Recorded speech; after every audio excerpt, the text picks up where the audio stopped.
Good Shabbos. I want to share with you a story about an old sea captain who was quizzing a young naval student. He said, "What steps would you take if a sudden storm came up starboard?" "I'd throw out an anchor, sir," answered the student. "And what would you do if another storm sprang up aft?"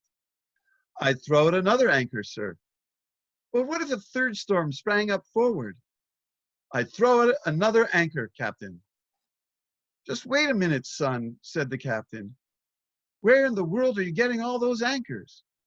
"From the same place you're getting all your storms, sir." Our lives are filled with many storms, many unexpected squalls, the burdens and difficulties of life that seemingly arrives out of nowhere.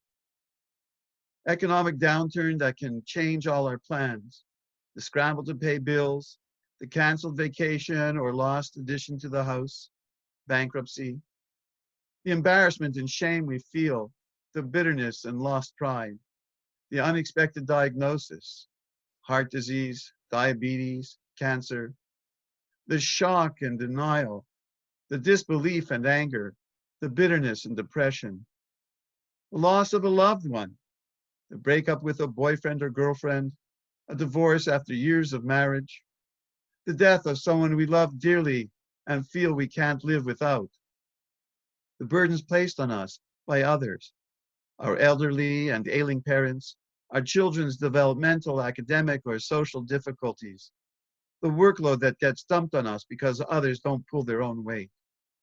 We feel pressed into service against our will. We feel cheated by those we trusted, worked with, respected. We feel cheated by life and by God. We feel betrayed and let down, violated and hurt. At those times in our lives when we feel most vulnerable, we must look for anchors. Come to realize that we are very tiny cogs in the great machine of life, and that many things, good and bad, are simply out of our control. We need an anchor to hold on to, a sense of security and a feeling of control. We need some reassurance and confidence that we will survive the ordeals we face. We need to find calm in the midst of this raging seas. Where do we find it? Our Torah reading Naso, in its own way, has much to teach us about the burdens we carry in life. We read of the Levitical duties regarding the transport of the Mishkan, the portable desert sanctuary that wandered with the Israelites throughout the desert, where it teaches us in Numbers, everyone to his service and to his burden and to his appointment. Rabbi Ovadia Sforno, the great medieval Italian commentary of the Tanakh, the Hebrew Bible, notes, he, Aaron, appointed every one of them to the service he was to do at the time of the encampment and to his burden at the time of journeying, so that each would know the weight of his burden, and he would also know his appointment. When the Mishkan was in motion, the Levites were responsible for the burdens of transport. When the Mishkan was stationary and set, the Levites were responsible for service in its precincts. It appears from the cursory reading of this verse and from Rabbi Sforno's commentary that we must recognize our burdens in life, grin and bear them. In the words of the rabbinic sage Abin Halevi, found in the Talmud, the beam's owner shall bear its weight. Or as noted medieval Spanish biblical commentator Rabbi Moshe Ibn Ezra writes, man himself assumes the burden under which he falls. Our lot in life, then, seems to be to suffer the difficulties we face. Either it is an act of faith or the consequence of our own free choice. But whatever the reason, we must bear the load alone. However, Rabbi Isaac Margiso, the author of the famous biblical commentary Me'am Lo'ez, first published in Constantinople in 1764, notes that the responsibilities of the Levites were not, of course, limited to hauling and maintenance. They were also musicians who sang or played instruments when the sacrifices were being offered, while others served as watchmen and gatekeepers. He points out that the burdens we face are not the be-all and end-all of our lives. Our lives are filled with joyous moments as well as difficult ones. not just hauling and maintenance, but also music and song. Sure, we face many trials and tribulations, but there are also many moments of achievement and glory in our lives, and we must see them, recognize them as such, and share them for what they are, rather than wallowing in unwarranted self-pity. Everyone has challenges in life. We must recognize that fact. Understand that everyone's challenges are difficult and just as difficult for them to face as ours are for us. It reminds me of the incident that occurred when Dr. Karl Menninger, the famous psychiatrist, once gave a lecture on mental health and was answering questions from the audience. "What would you advise a person to do?" asked one man, if that person felt a nervous breakdown coming on. Most people expected him to reply, "Consult a psychiatrist."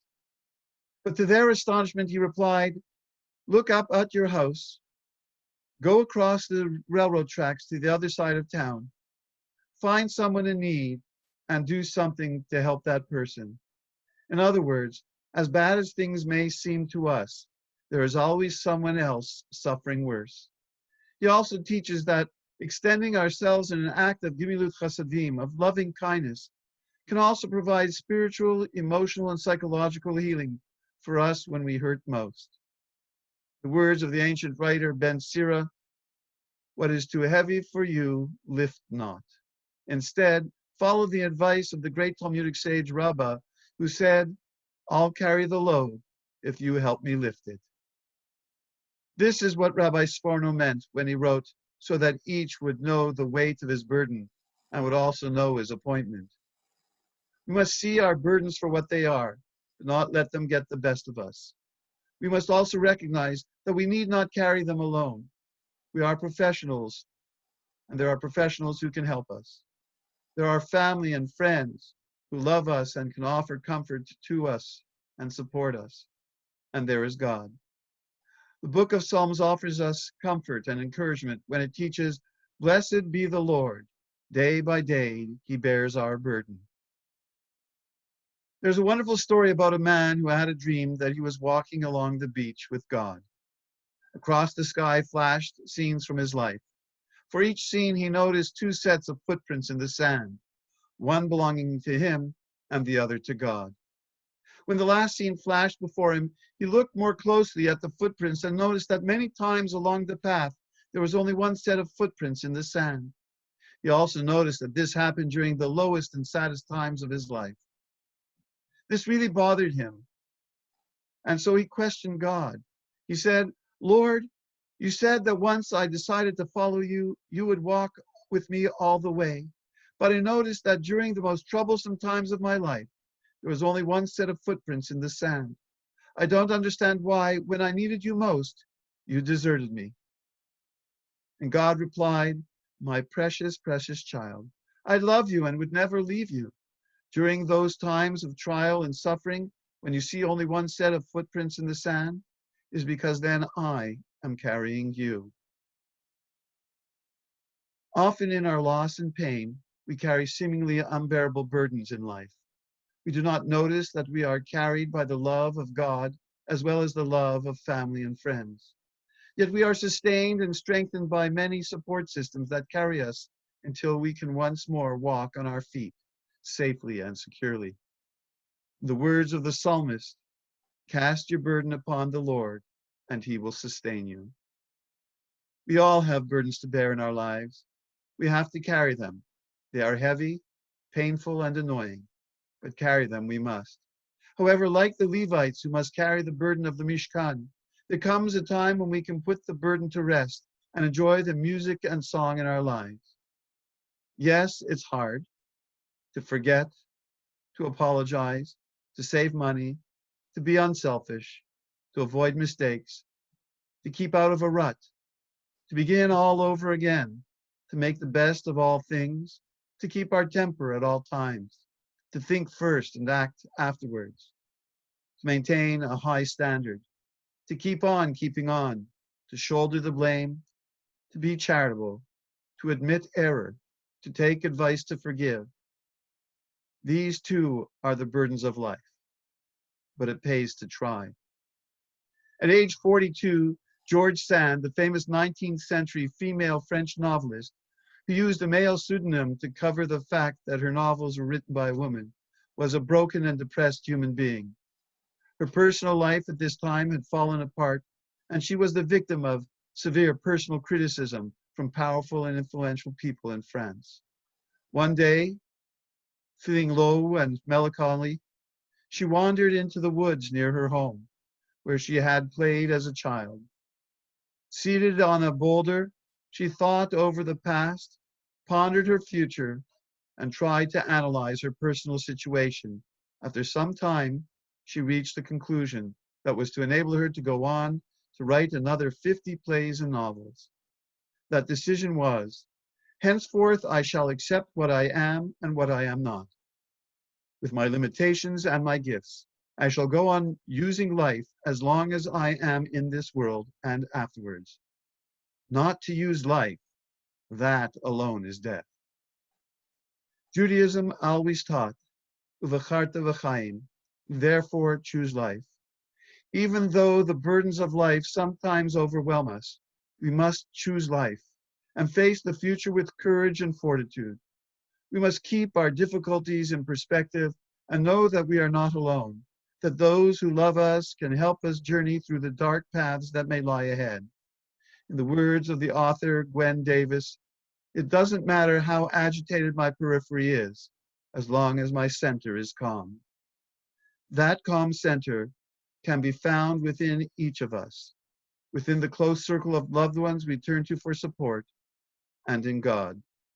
So let us go forth, everyone to a service and to his burden and to his appointment. Shabbat Shalom.